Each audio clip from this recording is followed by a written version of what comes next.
What is going on, everybody? Philip here from the Figure Bros, bringing you guys another review. Today we are taking a look at Super 7's Mighty Morphin Power Rangers Goldar. Now this is a toy lineup we generally don't take a look at, simply because, and just me speaking personally here, not speaking for Jared, just speaking for me, Philip, myself, I think Super 7's not a very good toy lineup at all. I think they're way overpriced, and I think their articulation is severely lacking. However, though, I was able to get this figure for clearance, and we're going to talk a little bit more about all that stuff that I just mentioned in detail in this review. Before we go any further, you guys do me the really big favor right now. Please hit that like button. If you're new, consider hitting that subscribe button. Don't forget to also hit that notification bell so you never miss when Jared or I drop a review. Don't forget to also comment on this video if you guys agree or disagree. Is Super 7 severely overpriced? We're going to talk a little bit more about that in detail in this review, but let's go ahead and break this guy out of the package and take a look at articulation first. Now, real quick, before we go into articulation, there is one thing I do want to point out before we actually get him out of the package, and that is the box itself. First off, the window view, beautiful, looks really good, but there's one thing I want to point out, and this is something Super 7 that they really need to get a hold on. This box is too freaking big. Now, I get it, Goldar is a bigger figure, but I can already look inside here. Look at the width of this box, right? Look how big this thing is. Look how wide this back is right here. There's a lot of space that can be, we can shrink down easily and make, like, we can put the sword in the back. We can stagger those two wings I can see in the back right here. We can stagger them off a little bit and shrink down this packaging. I can easily see us cutting maybe some, like, all this right down here. Don't get me wrong, the window view, it's beautiful. It actually does come with a sleeve that I have right above here. So you guys can see, I'll go ahead and do it for you guys. So it has like a nice little sleeve, and I do like this. It's a beautiful presentation, but like I just mentioned early on, these figures that they make, they're a little overpriced. And we're going to talk more about that in detail at the end of this review, talk about MSRP and what I actually paid for this figure. But first things first, man, we really got to shrink up this packaging, all right? This packaging is like Diamond Select, too much space that can be had that we can easily shrink it up. We got to cut this, and help cut down on cost and production. Just a little food for thought. All right, now we are all set up for the articulation segment. So I got him out of the box. Let's go ahead and take a look at Goldar's articulation. We're gonna go ahead and start with the head. So he can move down about that much. He can't look down, but you can see how it moves. I'm pretty sure it's just a standard ball peg.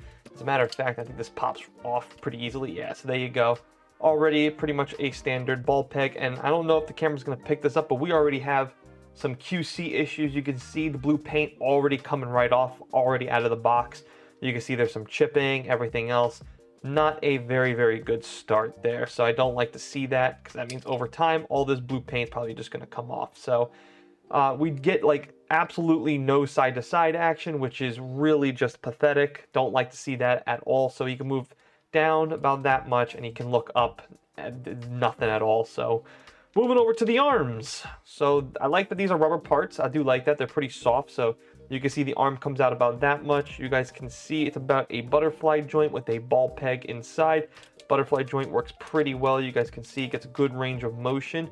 So the arm can go out about that much, can come back in about that much. Pretty good there. Double jointed elbows? Nope, sorry. We get no double jointed elbows. We get single jointed elbows, which is, you know, hey, 2000's calling. They want their articulation back.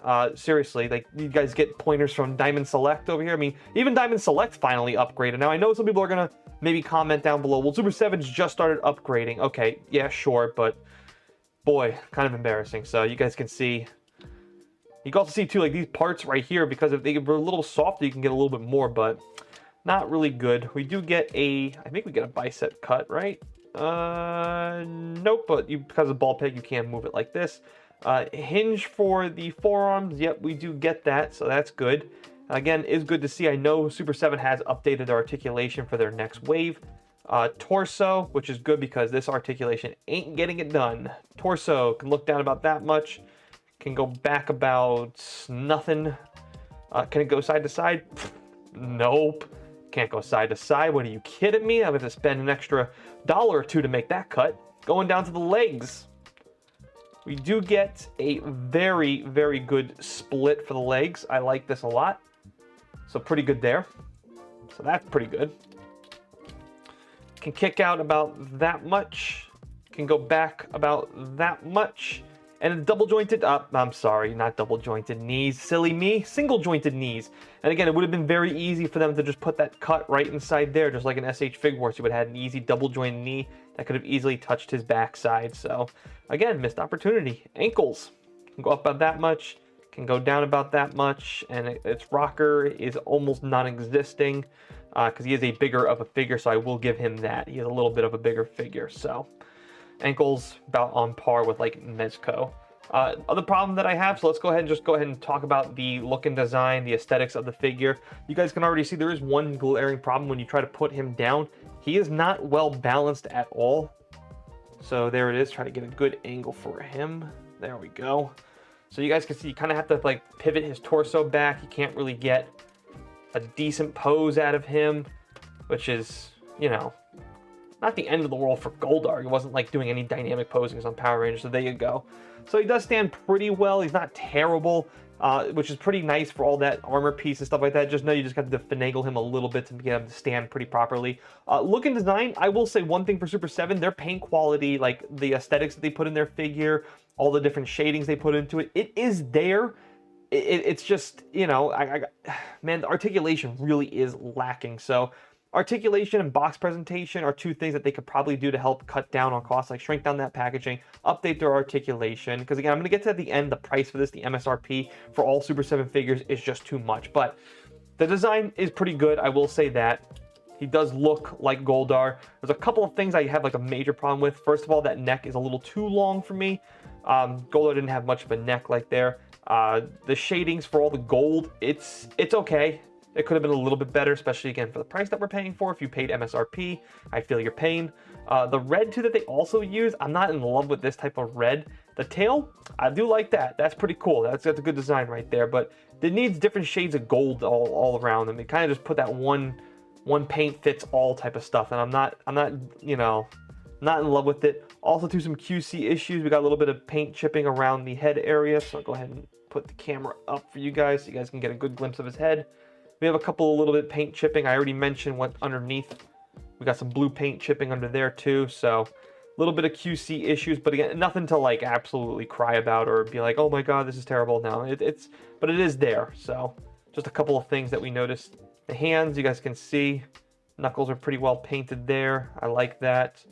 Going down to the mid section, good paint application again. Down here.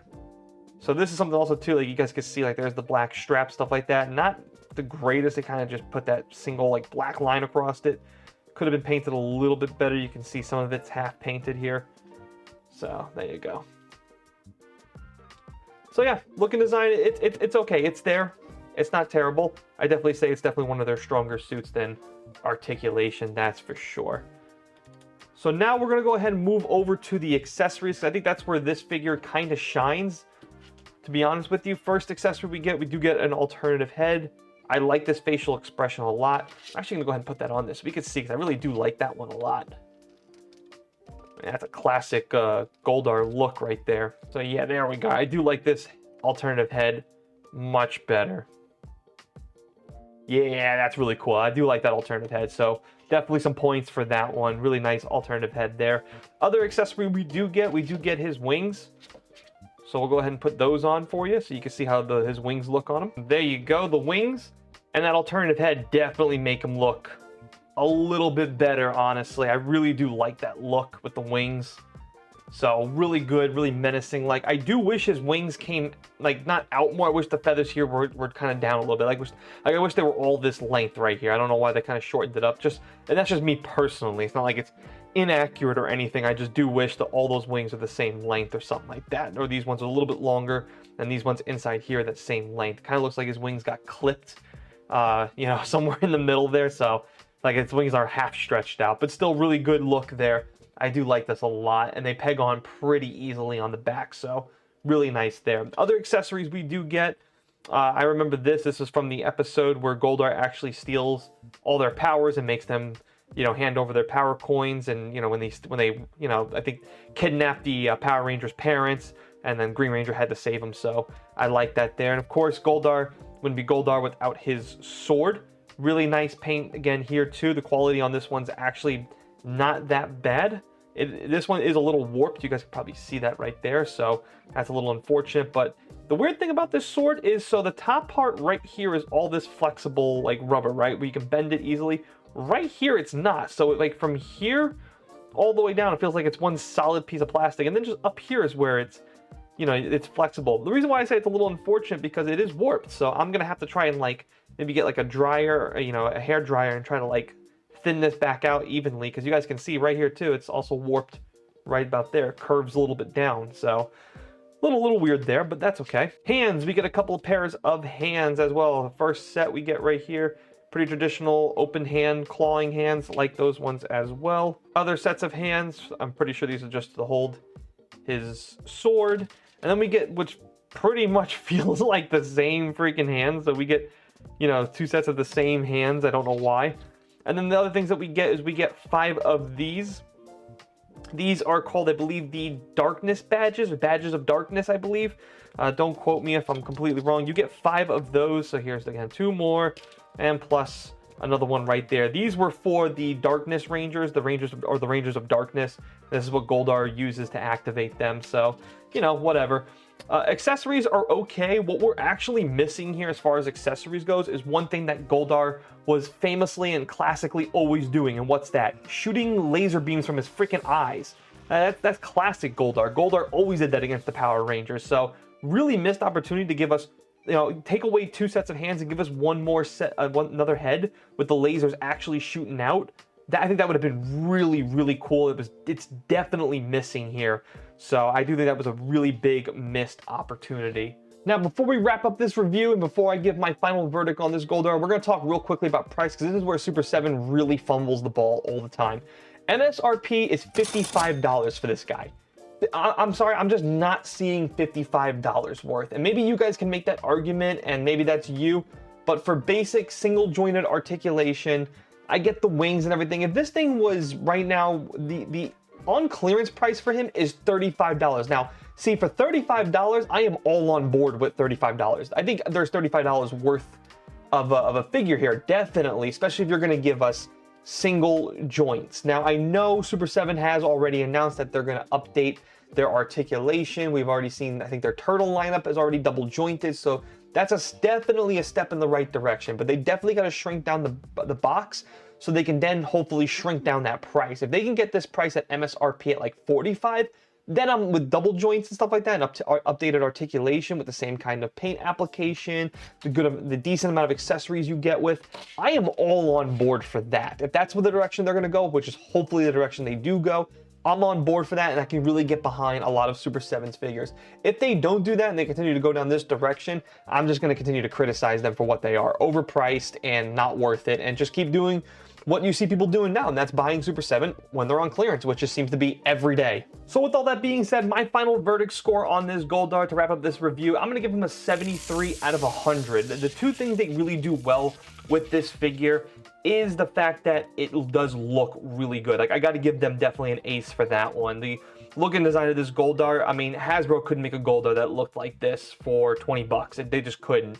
The size of him too is he's a really good sized figure. Like, he doesn't fit on this camera. You have to really back up that view. See what I mean? So you can see you can see the border of my photo box right here. And if I zoom in a little bit more, there you go. You can see how big he really is. So he stands pretty tall. He's definitely, I would say, about a 7-inch figure. So he's definitely, the size proportion is right because he was taller than the Power Rangers. Look and design's pretty solid. It's just my 2 biggest flaws with this are price and articulation. If we can reduce the price by 10 bucks and update articulation to be double joints and stuff like that, I really do think Super 7 will have something cooking, and I really hope that's the direction they go in. If they continue to like update articulation, just keep jacking up price, then I'm just never gonna buy their figures ever again, or I'll just wait to what I did now and just buy them on clearance, which is what you can do today. You can buy any one of their Super 7 Power Ranger lineup on clearance today. I promise you that. They are on sale everywhere. Check Amazon, check Big Bad Toy Store, check Entertainment Earth. They are all on clearance, and there's a good reason for that. They are overpriced and they underperform in the articulation segment. They also really need to reduce the size of the box, because that box is way too big. You reduce that, it should be able to help you reduce price. But that's just me, and that's how I feel about it. You guys can let me know what you guys feel down below in the comments section. I hope you guys have enjoyed this review, and as always, thanks for watching, thanks for listening. I'll see you guys next time.